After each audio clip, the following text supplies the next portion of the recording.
Valley Homes on TV. I'm Debbie Giordano, along with my buddy Todd Flesner. Hey Deb, how you doing? Hey, really good. Hey, I'm excited. I'm just so excited. Been busy, and the holidays are coming. That's even more exciting. And I've got pies in the oven while we're taping the show, so I got to go back. But anyway, if you've tuned in to us, you're watching us on cable, Channel 26, where you can view us on Monday, Wednesday, and Friday at 6:30 p.m. and Saturday and Sunday at 9 a.m. Yeah, How about that? Yeah, thanks for joining us today, Yeah. folks. So, I'm glad people have tuned in, and we're going to talk escrow and title today. Yes. It's part of the, the mystery of what happens in a real estate transaction, right? And escrow and title is a big piece of that. So I've got a guest today, Heather Twardus. Yes, is thank joining you. us. Thank you for having me. Yeah, and Heather is with WFG Title. That's right. Perfect. Yes. So thanks for joining us, Heather. Oh, absolutely. Thank you, too. I'm very, very delighted. Terrific. Well, we'd like to start just getting to know a little bit about our guests. So maybe tell folks a little bit about your background, where you grew up, went to school, etc. Oh, of course. I actually grew up in Pleasanton. Okay. And educated in Pleasanton, and migrated here into San Jose. I got recruited from the Business Journal, and then I got my feet wet into advertising, marketing. I met with an agent, said, "Oh, you should be in title." So I interviewed for that, and here I am today. Oh, nice. Yeah. So what keeps you in the Bay Area? What do you like best about living here? Oh, gosh. You just get in your car, and you can drive up to the Sierras, no problem, get snow.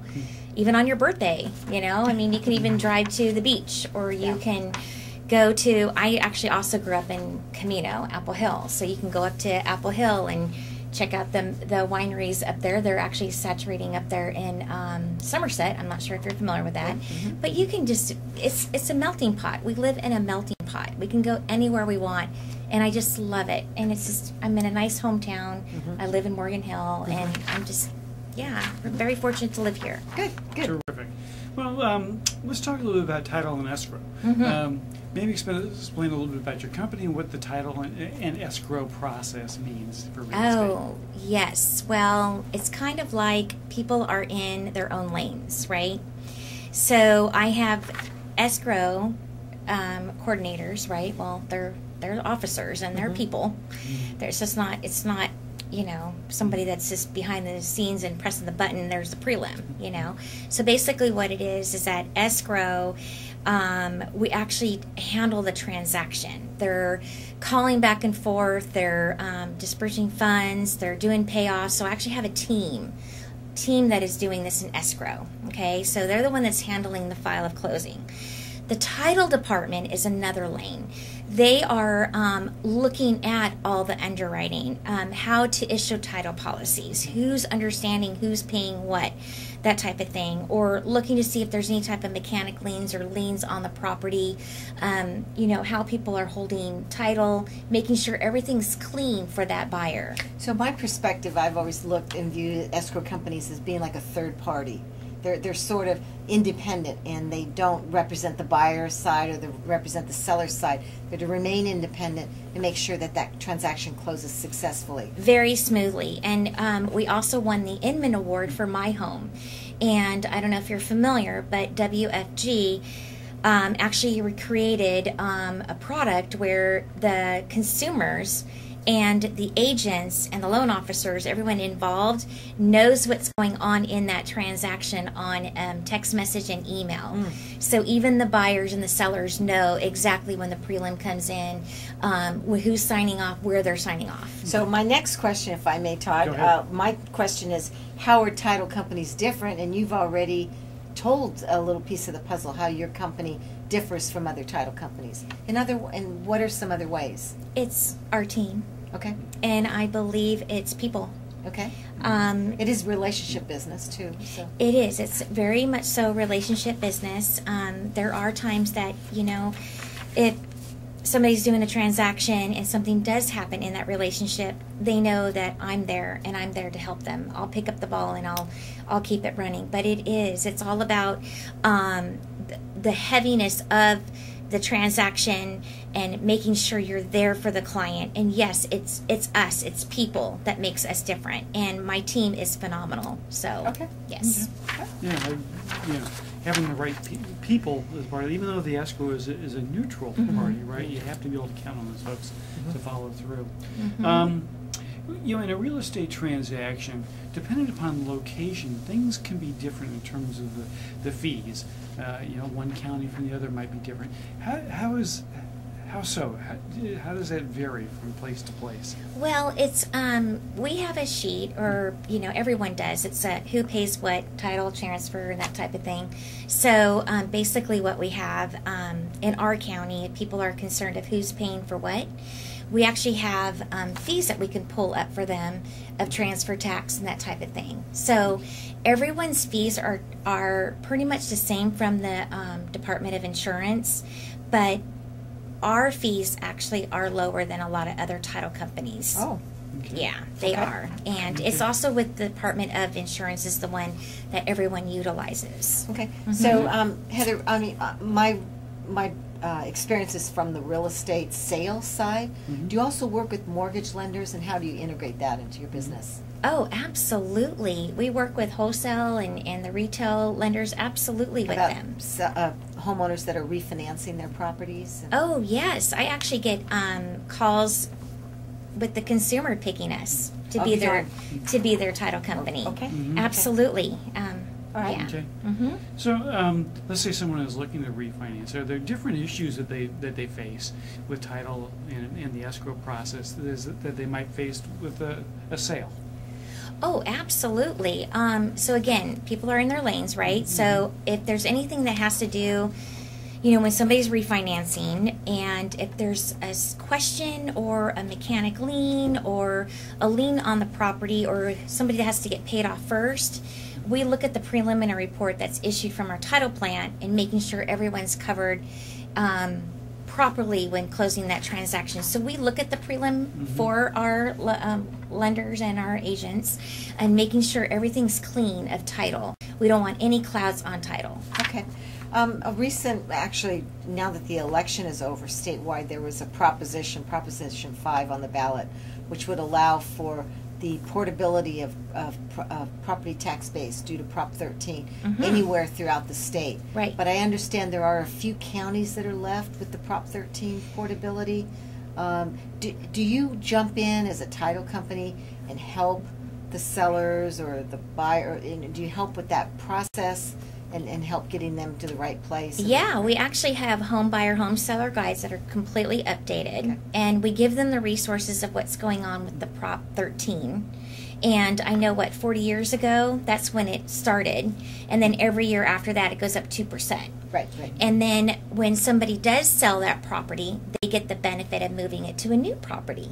Within a county that allows it. But there's certain counties, so what we would do, again, I would have to go into our system and find out exactly for them, no problem. Oh, good. Yeah, on our website, everything's there. Everything's even a flip book, so you can do a flip book. Okay, that's helpful. Good. Yes. Okay. Well, so it sounds like you're a real resource. That's what you're trying to be for folks in the industry.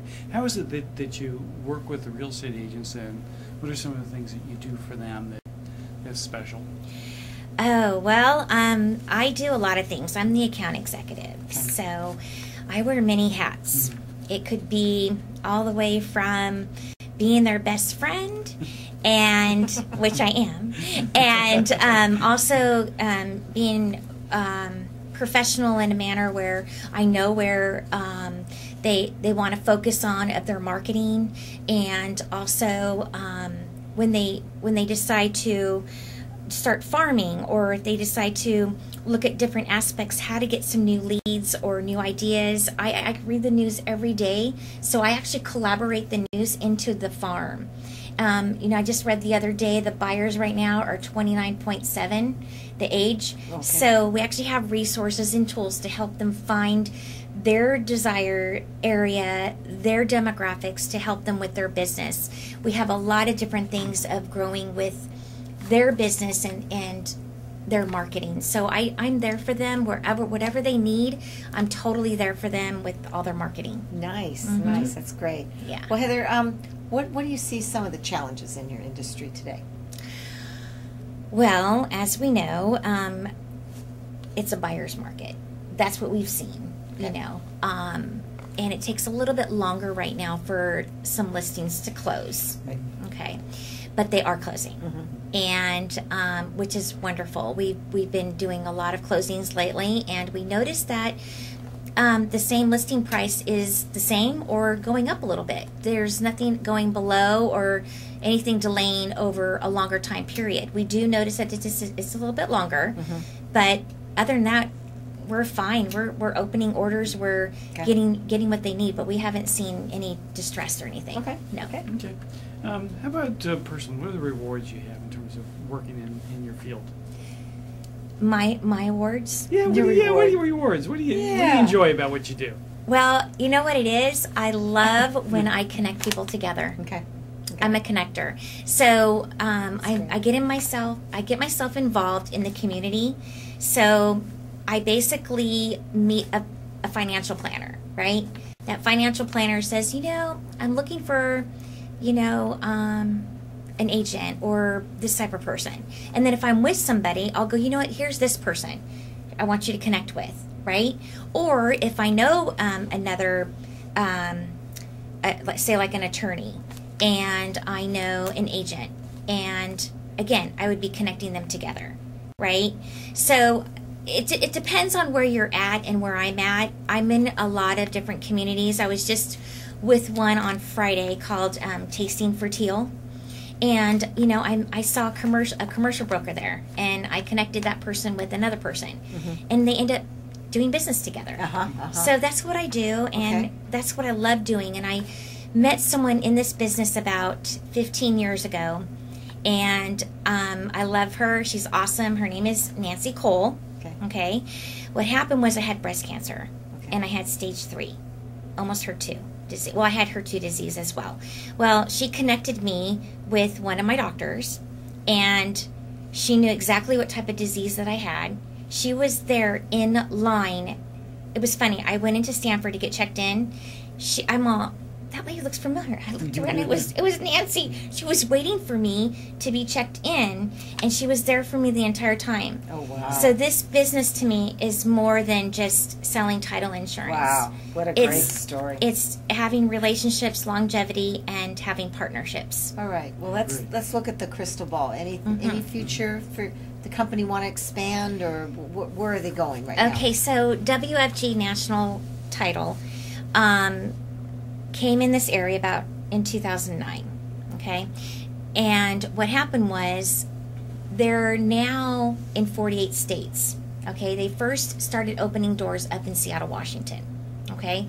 Patrick Stone is the CEO of our company. He was also the CEO of another big company as well, and did the merger of another title company back in the day. So he's with us, and he teamed up with us in Financial Group, and they own about $18 billion in revenue. We're now our own underwriter. We're the 5th largest underwriter in the U.S. Wow. And we are growing. We're expanding. We're recruiting. And we have a lot of wonderful tools and mechanisms at our company to grow. Okay. Yeah. Good. How about personally? What are some things you hope in terms of goals for yourself personally? Oh my gosh, personally. Okay, reading more books. Good. Yeah. Breathing right, and just being there for my children, and just looking at people's eyes every day. And I'm just fortunate being alive and being here, and I'm just thankful. I don't know. I'm just really, really happy with everything. Yeah, I really am. Well, it shows. Yes. Thank you. Well, they're blessed to have you. Thank you. I'm sure you're great at what you do. And thank you. So thank you for taking the time, Heather, to join us and thank you. Talk about your title company. And that is a very intricate piece of the puzzle, whether buying, selling, or refinancing, and or everything's whatever online. everything's doing. Yes. Yeah. Thanks again, Heather. Thank you so much. Thanks, folks, for joining us, and we'll see you coming up again soon.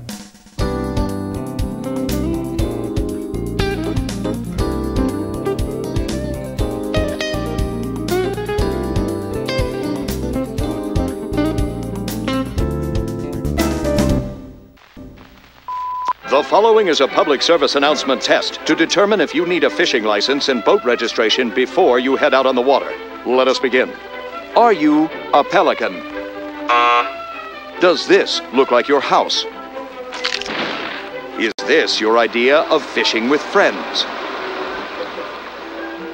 Do you use your feet as fishing hooks? Are you your own boat? Do you have webbed feet? No, I mean like a... That's the one. Do you want this in your favorite lake? Yuck, yike. No thanks, mister. Regardless how you answered, you need to be licensed and registered because it helps local conservation efforts protect the very natural resources you enjoy boating and fishing in for generations to come. Do your part at takemefishing.org.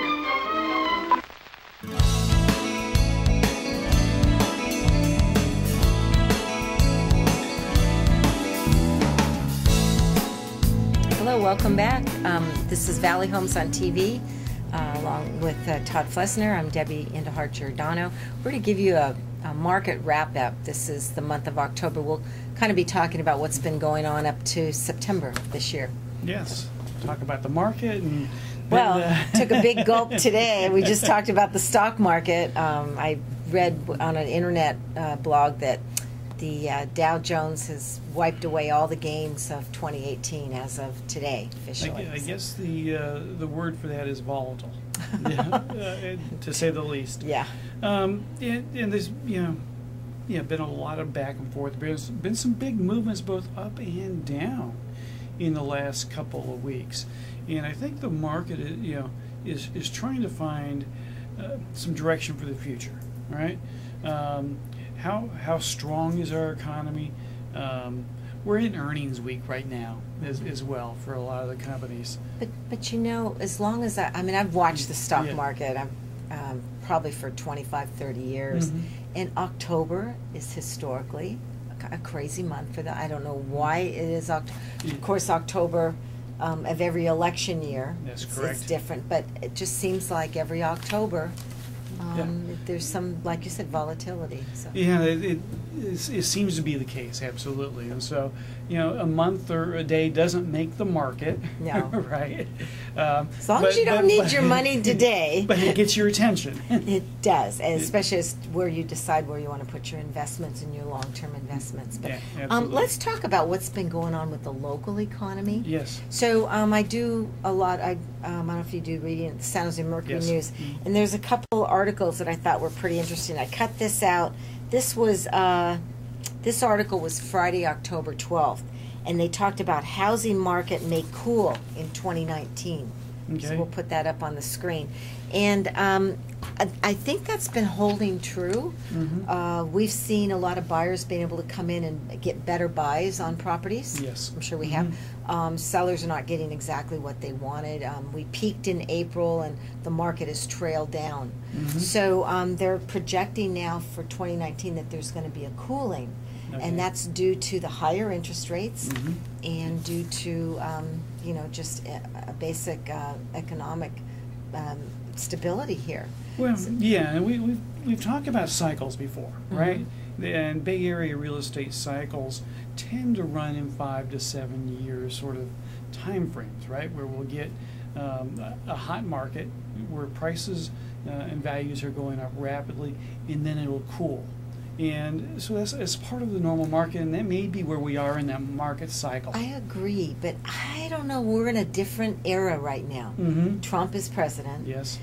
Focusing on tax cuts and economic, rebounding. Yes. And then with our local economy, we've never seen. We're different from the rest of the United States. In fact, true. So here's an article just a few days ago. Jobs surge in Bay Area. So here we're having a prediction of a slowdown, but we've got more jobs. So the translation doesn't make sense. So in my prediction, and we'll watch this next year as we do the shows and we watch the where the price points are and the average and median home prices, I don't think we're going to see a dip. I don't think we're going to see a lull. I think people need to buy. Buying a home still has its value. Yeah. So I don't see it coming. Well, I think our economists in our company are seeing from prices going up like this to moderating in terms of how much they they're actually going up. dropped. They did drop. But Well, here, we have a little bit of a seasonal adjustment, right, and a correction of sorts. yeah. We'll watch. We'll see. We'll see. So, but look at what's happened year over year. So let me give you some numbers. For September of 2017, we were at $1,025,000 for an average price, and last month it's posted at $1,216,000. Okay. Not a bad profit for 12 months, is it? Not bad. And then condos, townhouses. Average price was $761,000 a year ago, and that's jumped to $878,000. And remember, these September housing numbers for last month are already adjusted downward. We've had a little downward because of the adjustment in the pricing, but year over year, terrific. And now with these job surge, I think we're going to see real estate to still be a very good investment. Yeah, absolutely, and if you need a place to live, owning a home is always, I think, a great option for folks. Makes sense from a long-term perspective. Yeah, absolutely. So, what are interest rates doing? I know they've been going up. They have. We've been seeing interest rates creeping up. Started to see a little bit of correction today with what happened in the stock market. Interesting. Okay. But rates as a whole, we see on an upward trend. The Federal Reserve is looking to be increasing interest rates, particularly with jobs and a strong economy. We're at practically full employment at this point in time. And so we're still unwinding some of what was going on with the Fed during the Great Recession, and the pumping that was going on, and the low cost of funds at that point in time. So the Fed is unwinding that purchase program that they had to keep rates low. Okay. And so we're coming back to more of a normal sort of market in terms of interest rates and investors in. We're still below 5, right? Yeah, we're in the high 4s to about 5%, depending upon the type of loan that we're looking at. It's not bad. Historically, it's great. Historically, it's great. We're not in the 3s like we were at the all-time lows, but I still talk to a lot of folks who can recall when they got their first home loan being in double digits, and so. When you look at it in a historical perspective, that's important. And I think, as we look at the market, that affordability piece of that component is going to be the key, right? And so, increasing interest rates is going to put a little bit of the brakes on the affordability, and maybe what we see holding some of the prices. So I can share with you open house activity. Okay, great. Because that's kind of a precursor as to where the market is and the demand for the market. Weekend before last, I did an open house. The price point was $7.99, very low, one of the lowest prices in Milpitas, and there were 40-plus families that came through. Okay. And so in an adjusting market where we have less buyers and a little bit more sellers, it's still a very good market. Yeah. I've got another open house coming up this weekend. It'll be in the Parktown area in Milpitas, and that we'll be able to report in what those numbers look like. But if what I'm hearing, people are already banging the door to get in and look at that property that's priced at $1 million. No shortage of buyers at all for that. So. Well, I'm seeing a lot of folks who are first-time buyers right now that are coming in and looking to see what they might be able to do in terms of purchasing a home. And you and I are closing a deal. We are. We have one coming up here soon. We put a guy into a bankruptcy home, so he's very, very excited. Got a nice home that needs some renovation. So I think if a buyer can overlook, maybe they need a new kitchen or new bathrooms, they can get a really good deal on a home right now. Absolutely. Yeah. Well, we'll keep watch, see how these year-over-year numbers... And take a deep breath with the stock market. If you got money in stock, just take a deep breath, write it out. That's right. Yeah. So, but it's always interesting, and appreciate you doing the homework to bring these stats to us on a... I enjoy it. On a weekly basis. I really enjoy looking at those numbers. So, right, if folks have any questions, they can email me at giordanodj@aol.com. We'd be happy to answer those on the show. Or T. Flesner at opusadvisors.com. And I understand you still pre-approve buyers. Anybody looking to get pre-approved, and if they're excited or interested about buying a home, that's the first step. It is, and I welcome the opportunity to talk with folks about how that might work for their particular situation. Beautiful. All right, we'll see you folks next couple weeks. Thanks. Thanks.